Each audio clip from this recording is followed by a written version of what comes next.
Well, thank you very much, everybody, and I'm delighted to be hosting this group of really distinguished people and leaders. Few leaders can even compete with the people around this table.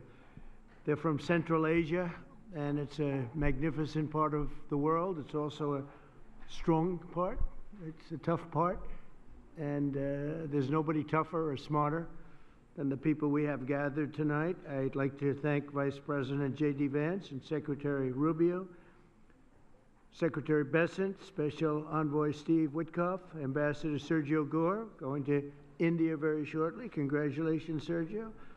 And Rick Grinnell, who's always done a fantastic job. Thank you, Rick, very much. And Senators Jim Risch and Steve Daines for being here. We have some other people coming in a little while.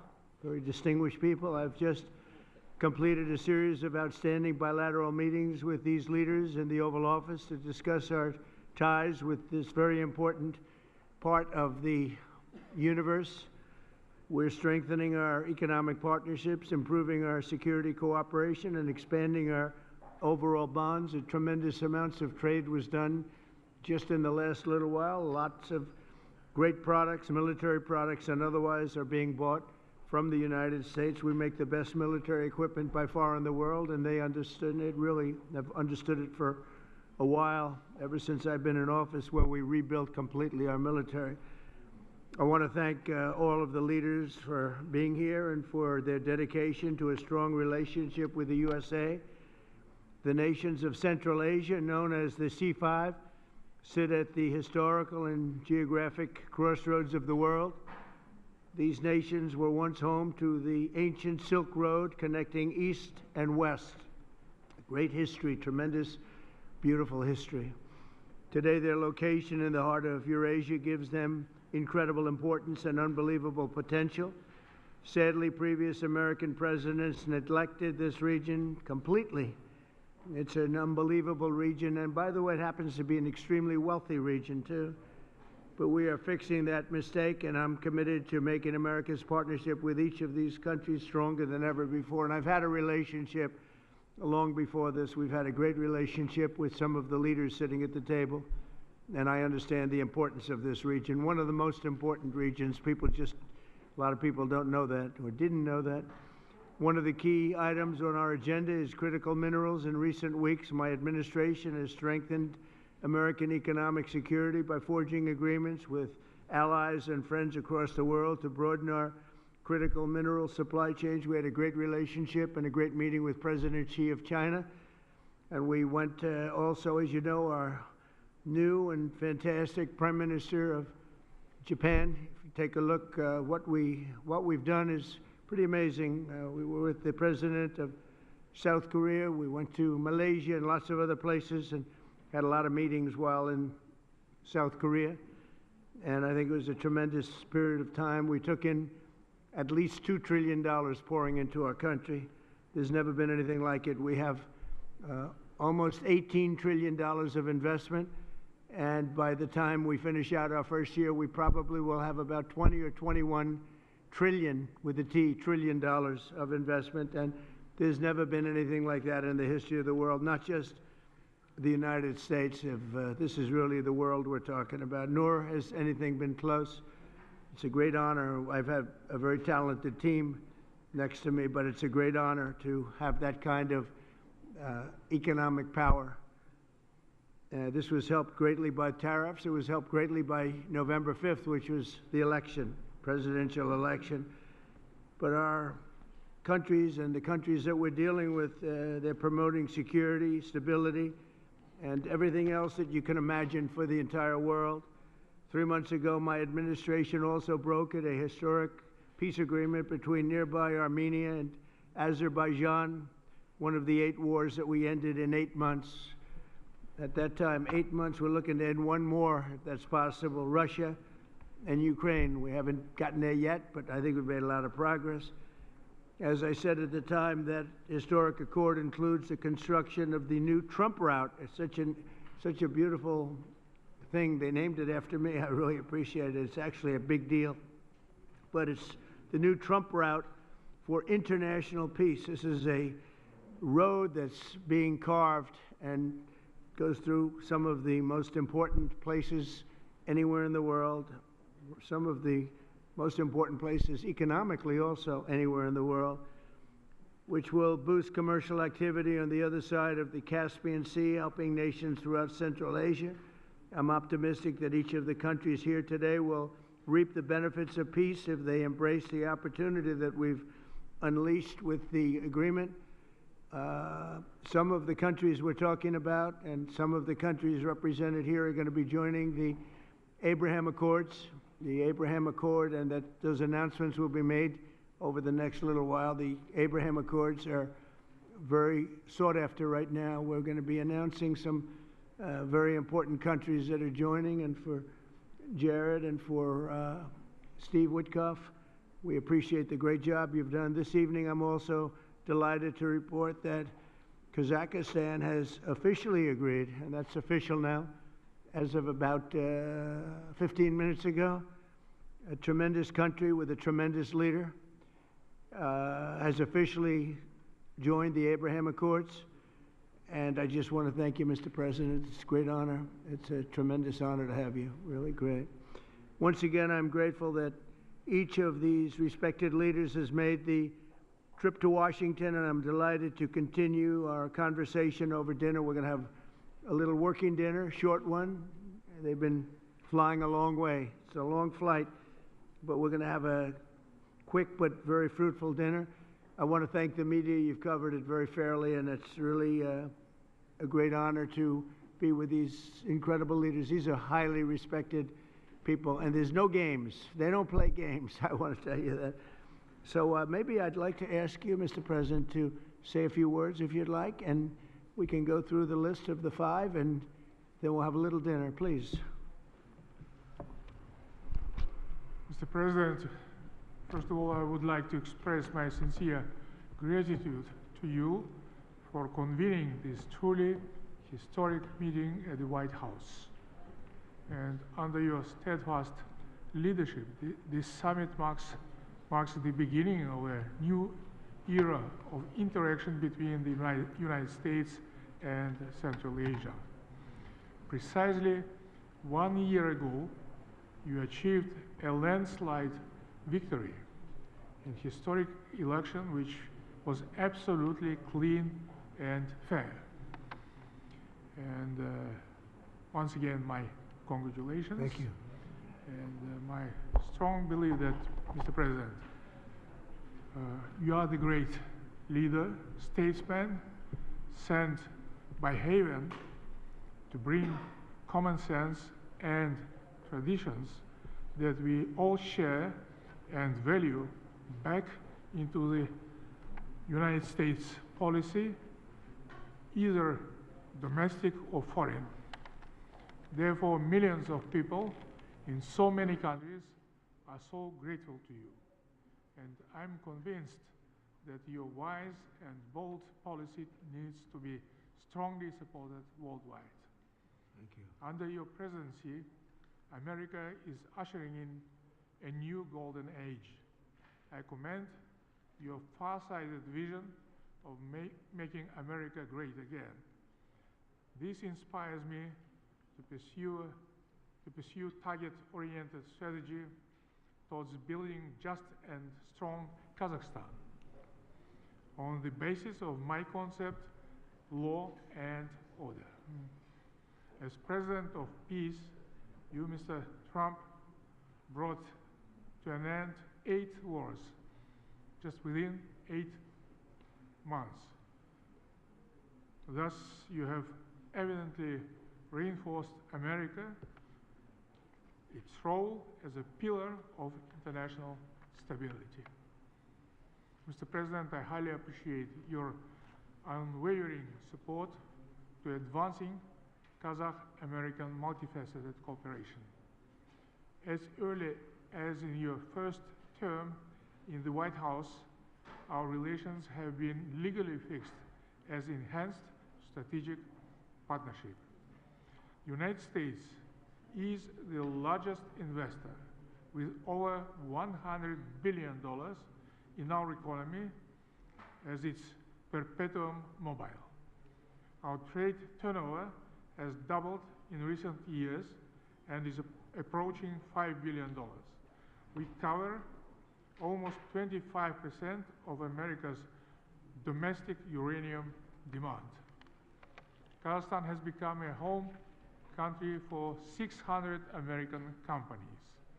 So I think that it's a very good figure, and during my visit alone, our businesses are concluding deals worth over $17 billion, paving the way for even greater B2B partnership. So my political will to seize all those unique opportunities, and this will is firm, is irreversible, and I will keep all important issues under my personal attention. I have no doubts that we have very bright future as it comes to our bilateral cooperation. Thank you, Mr. Thank you, Mr. President. Great job, too. Thank you very much. Please.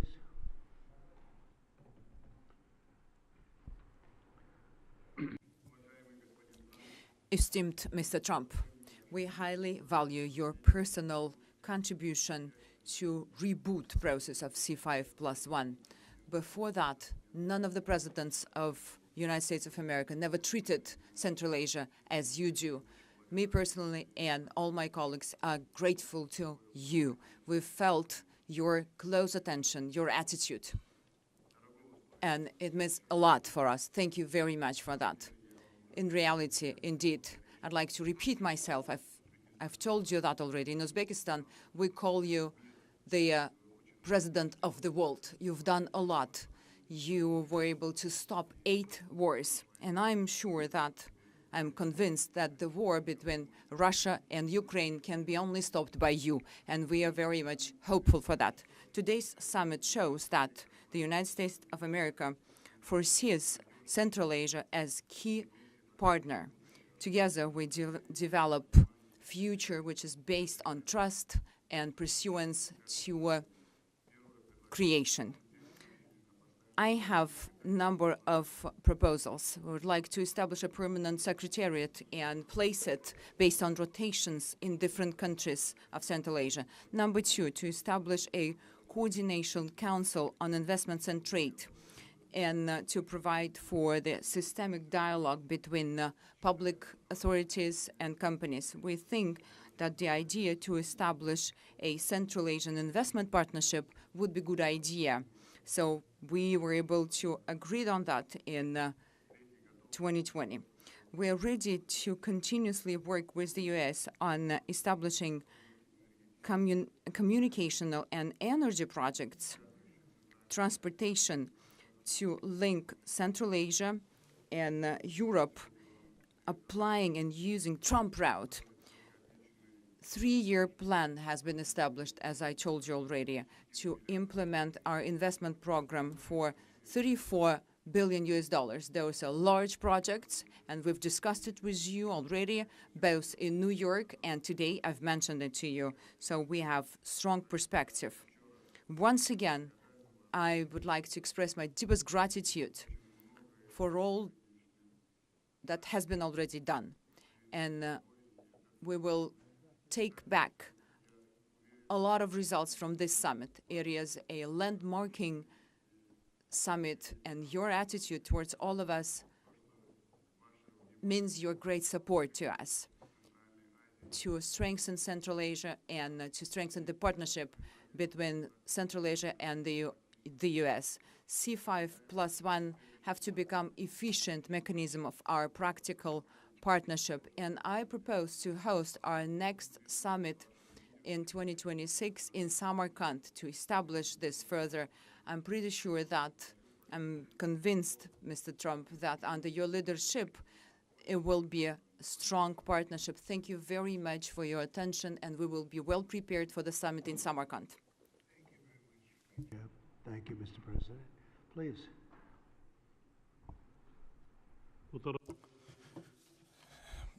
President Donald Trump, I thank you very much for invitation to participate in today's very important high-level commemorative meeting in the format of C5+1. The Central Asia and the United States, you play a remarkable and highly commendable role in ensuring peace and stability in conflict regions around the world, and your peaceful efforts are worthy of praise, and I extend my heartfelt congratulations to you, Mr. President. And today our collaboration, our wide-ranging bilateral cooperation covers different areas: trade, economy, security. As it comes to our security cooperation, we particularly have an excellent cooperation on counterterrorism, fighting extremism, and the drug trafficking. Mr. President, over 70 companies with American investment are operating in Tajikistan today, and 93% of my country is mountainous, and we have an abundance of natural resources, particularly water, hydropower, critical minerals, and rare earth materials. Tajikistan is a home for 13,000 glaciers, and approximately 60% of Central Asian water resources originate in Tajikistan, and our country is rich in strategically important minerals, including rare earth minerals and critical materials. Tajikistan is a member of both the European Union's Critical Raw Materials Club and the United States Mineral Security Partnership Instrument. And according to the United States Geological Survey, our country ranks the second in the world in terms of antimony production, and is currently the largest producer of metallic antimony, which is the United States so deeply interested in, and we have a brilliant cooperation on this. And last year, antimony accounted for 97% of Tajikistan total exports to the United States. In 2024, Tajikistan produced and exported 17,000 tons of metallic antimony, primarily to the United States. And the activities of ANZOB, joint venture in ANZOB Metallurgical Company in Tajikistan, with American investment by Comsap, American company, exemplify our strong and long-enduring collaboration. However, there are still many opportunities in terms of trade and investment, and we are interested in expanding economic and trade cooperation between our countries. So there is a good opportunity to cooperate in creating new generation of sustainable artificial intelligence data centers. And since we have a brilliant cooperation between our air companies, and since 2008, Tajikistan Soman Air Company had purchased 8 mid-size Boeing aircraft with a total volume of $440 million, and this company is expected to receive 2 more modern Boeing 737 MAX 8 aircraft next year, and the total commercial package of Boeing with the Soman Air exceeds $3 billion. And American companies, so we have excellent cooperation with American companies over the last 20 years, and the American companies, they're particularly interested in antimony and many rare earth minerals, which Tajikistan has abundant resources, and Tajikistan, among the Central Asian countries, has a very rich, boundless potential and resources in critical minerals, and we are very keen to continue closely our cooperation on security items, which we are so concerned for so far, and I wish you every bit of luck and to your endeavors as a president of peace. Please.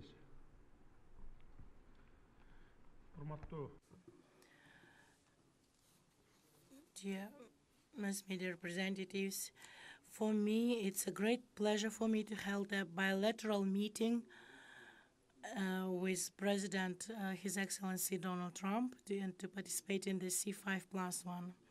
First and foremost, I would like to express my sincere gratitude to President Donald Trump for his kind invitation and warm hospitality and this opportunity to speak about important topics. Kyrgyzstan values the United States of America is one of the important partners in foreign policy. During our bilateral meeting, we discussed some actual topics of the Kyrgyz-US relations, as well as the strengthening cooperation between the Central Asian countries.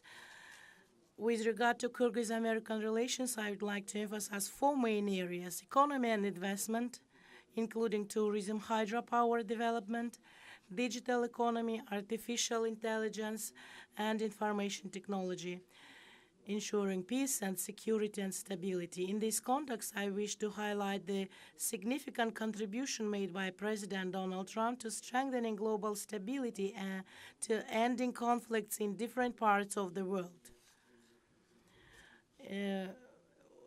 When I started my office of the president, I identified the main priority as resolve border issues with our neighboring states in the spirit of good neighborhoodness.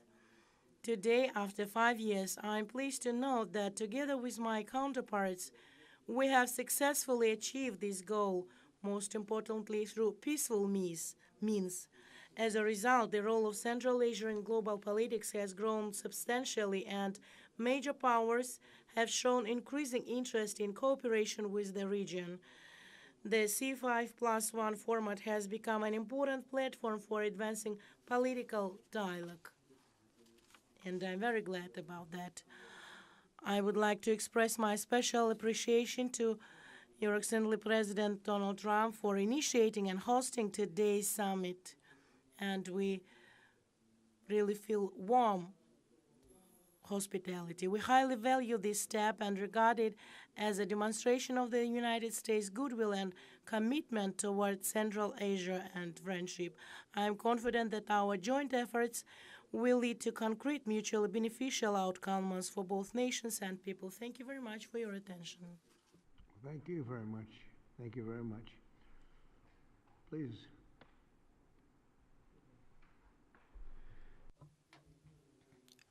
I thank you, Mr. President.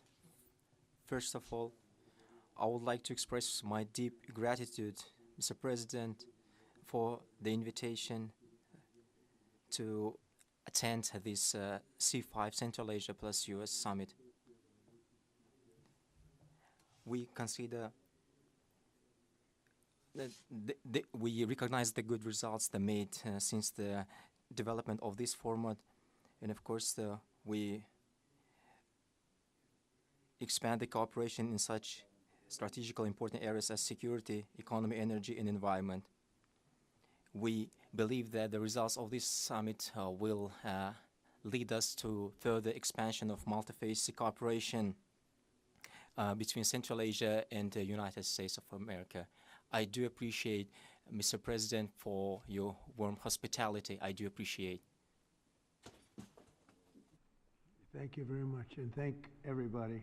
We'll have a little more to discuss, but a lot of progress has been made today, and it's a great honor to have you with us in the United States of America. Thank you. And to the media, maybe a couple of questions, ideally on this topic, please.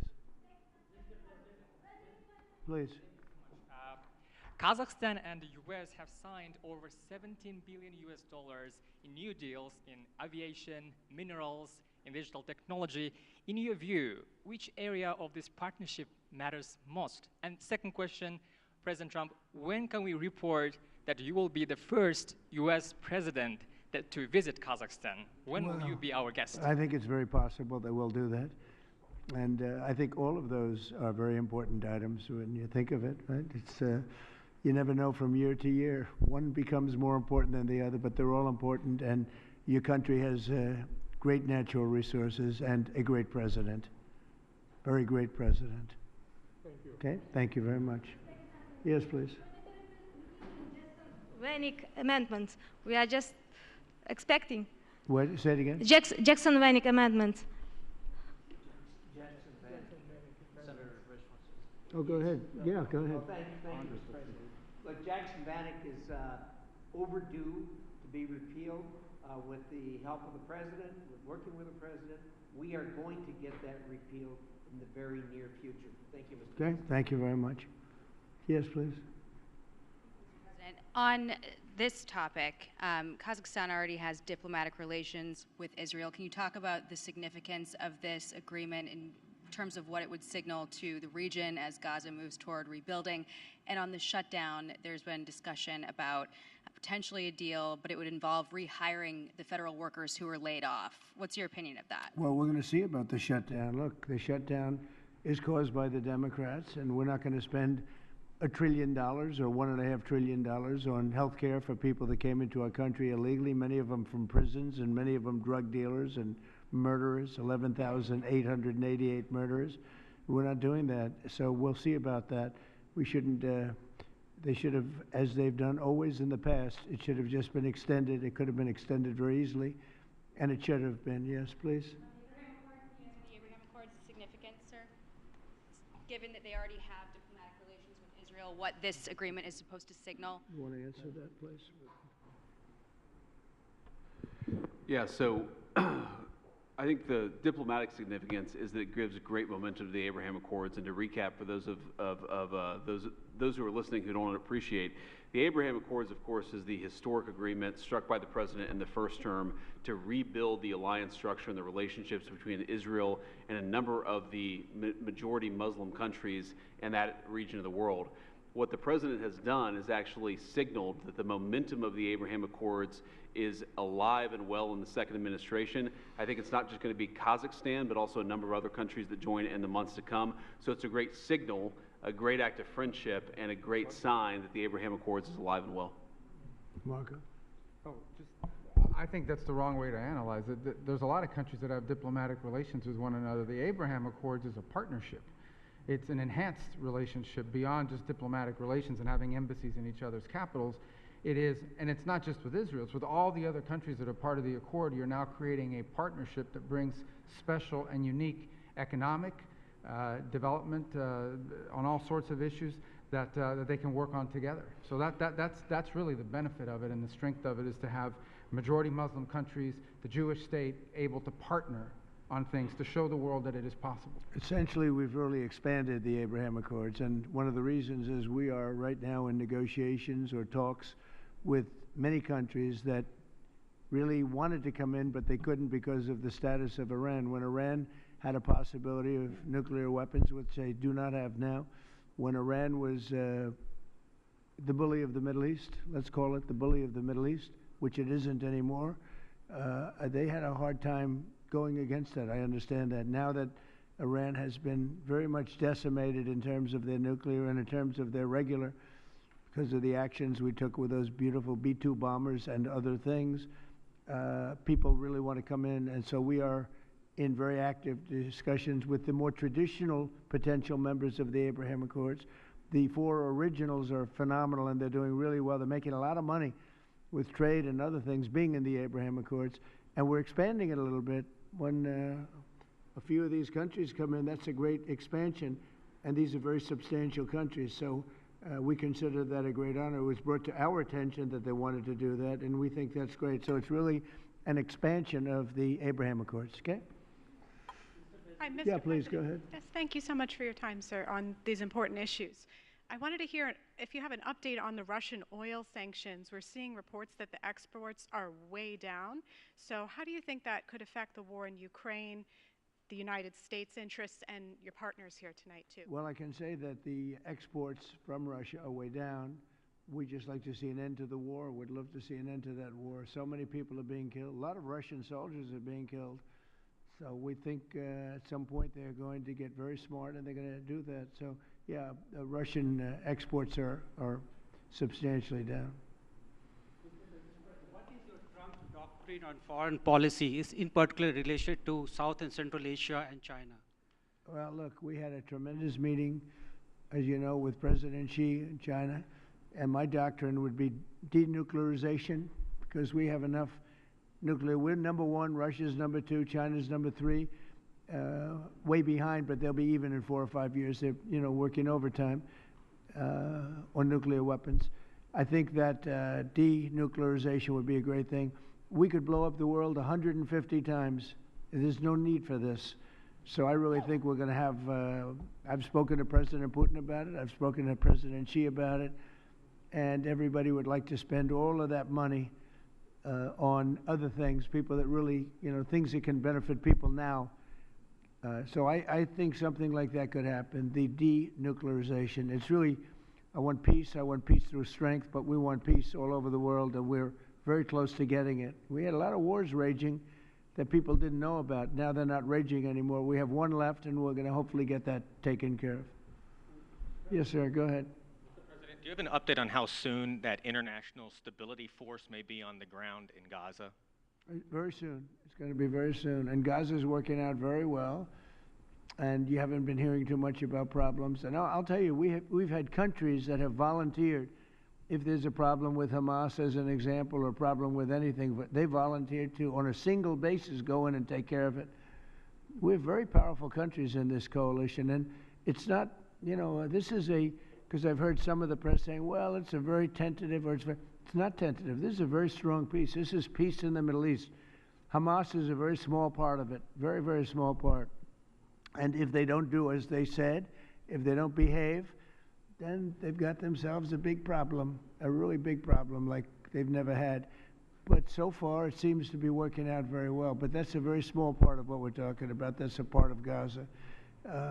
You're going to have a very, I think we can say, Marco, we have a very strong peace. This is a strong peace. We have many countries involved in the Middle East. Essentially, these countries are all involved. They want to see peace in the Middle East. And Marco, what would you say about that? No, I think that's right, Mr. President, and you deserve a tremendous amount of credit for making that possible. And now I think the only reason why it's going to continue to happen is because of the President's role in this. So there's work being done at the United Nations now to come up with a resolution that creates the framework internationally so that these countries who are all volunteering, as you know, Mr. President, to be a part of the stabilization force can come aboard. But they need this UN mandate in order to be able to do it. And we've made a lot of progress over the last few days. And Jared Kushner and Steve Woodcock have been working very hard on that. And today was a good day on that front. Okay. Yeah, go ahead, please. Fox. Will you discuss the Abraham Accords when you meet with the president of Syria? Well, we're going to meet, and I think he's doing a very good job. It's a tough neighborhood, and he's a tough guy. But I got along with him very well, and a lot of progress has been made with Syria. That's a tough one, but a lot of progress has been made. We took the sanctions off at the request of Turkey, at the request of actually Israel, at the request of a few different countries, and we took the sanctions off to give them a chance. And frankly, Iran has been asking if the sanctions could be lifted. Iran has got very heavy U.S. sanctions, and it makes it really hard for them to do what they'd like to be able to do. And I'm open to hearing that, and we'll see what happens, but I would be open to it. But we did take the sanctions off Syria in order to give them a fighting shot. And I think so far I think he's doing a very good job so far. Fox? Mr. President, a federal judge said tonight that the administration has to fully fund SNAP. It's the latest in the back and forth, and the Justice Department said they're going to appeal it. What's your message to folks as they work this out in the courts and in Congress as we're heading into Thanksgiving? You want to go with that? Yeah, look, Jackie, it's an absurd ruling because you have a federal judge effectively telling us what we have to do in the midst of a Democrat government shutdown, which what we'd like to do is for the Democrats to open up the government. Of course, then we can fund SNAP, and we can also do a lot of other good things for the American people. But in the midst of a shutdown, we can't have a federal court telling the president how he has to triage the situation. We're trying to keep as much turned on. We're trying to keep as much going as possible. The president and the entire administration are working on that, but we're not going to do it under the orders of a federal judge. We're going to do it according to what we think we have to do to comply with the law, of course, but also to actually make the government work for people in the midst of the Democrat government shutdown. If they would like to end this, we would welcome working with them to end this government shutdown, and then we wouldn't have to triage what we're going to fund and what we're not going to fund. And the last thing that I'll say is the American people are unfortunately about to start suffering some very real consequences because of the shutdown. In the past, when you had a government shutdown, you would have, under the Obama administration, they would lean into all of the problems it was going to cause for the American people at the beginning of the shutdown. The president has told us to keep as much going as humanly possible, But after 30 days of this thing, 40 days of this thing, you're going to start seeing very real travel delays. That's because the Democrat government shut down. You're going to start seeing SNAP benefits run out. That's because the Democrat government shut down. They should stop this charade and open up the government. That's what we want them to do. We've been asking them to do it for 40 days. It's time. And you know, one other thing, our country has to remain very liquid because problems, catastrophes, wars, could be anything. We have to remain liquid. We can't give everything away based on a number. Here's an example. When I was president, the number that you're talking about was a tiny fraction of what it is now. Biden went totally crazy, gave it to anybody that would ask, gave it to people that were able-bodied, had no problem. Anybody that would ask, we get the number. And it's many times the number of people are on. This wasn't meant for that. It was meant for people that had real problems, in many cases people that were down and out, people that could be saved. It wasn't meant for people that could do whatever they want, the people that say, well, I don't think I'll work, I'll just, collect this money. Take a look at the number of what it was during my administration and what it was during the Biden administration. It went up many, many times my first term. One other thing, a number came out today that was amazing. Walmart. I trust Walmart, Arkansas, great place, Arkansas, great company, Walmart. They announced today, after many years, they do this every year for many years, that Thanksgiving for the United States of America under Donald Trump as president is 25% less for Thanksgiving meal with all the trimmings than it was under Sleepy Joe Biden's administration. So we talk about affordability. I think that's the best chart. That's better than a poll. That's better than anything I can think of. So Walmart, which everybody trusts, and I trust, and everybody trusts Walmart, they're not looking to do anything except give the numbers. And they have for many years. They talk about the cost of Thanksgiving and the cost of living through Thanksgiving and enjoying Thanksgiving. For Joe Biden, it was 25% more than it is for me. At a later time, our energy costs are way down. Our groceries are way down. Everything is way down. And the press doesn't report it. The press reports whatever the con people say. I call the Democrats con men and women. They make up numbers. But when you look at 25% reduction in costs for Thanksgiving between Biden and me, meaning this administration, that's a tremendous number. It's the biggest reduction in cost in the history of that chart or whatever it is they do. They do a synopsis of everything. They cover every element of Thanksgiving meals, 25% down. So I don't want to hear about the affordability because right now we're much less. If you look at energy, we're getting close to $2 a gallon gasoline. With Biden, it was $4.50, $5. Another thing, inflation. We had the worst inflation in the history of our country. Now we have virtually no inflation at all. It's down at a very low number and a very normal number. So the affordability is much better with the Republicans. The only problem is the Republicans don't talk about it. And Republicans should start talking about it and use their heads because we have great numbers. We have and they're going to only get better when all these jobs open up, all these factories open up that are being built all over our country. We are building auto plants. We're building AI plants. We're leading in AI over China and everybody else. When all of these plants start opening, we're going to have a revolution, a positive revolution, economic revolution like never before. Thank you very much, everybody. Thank you.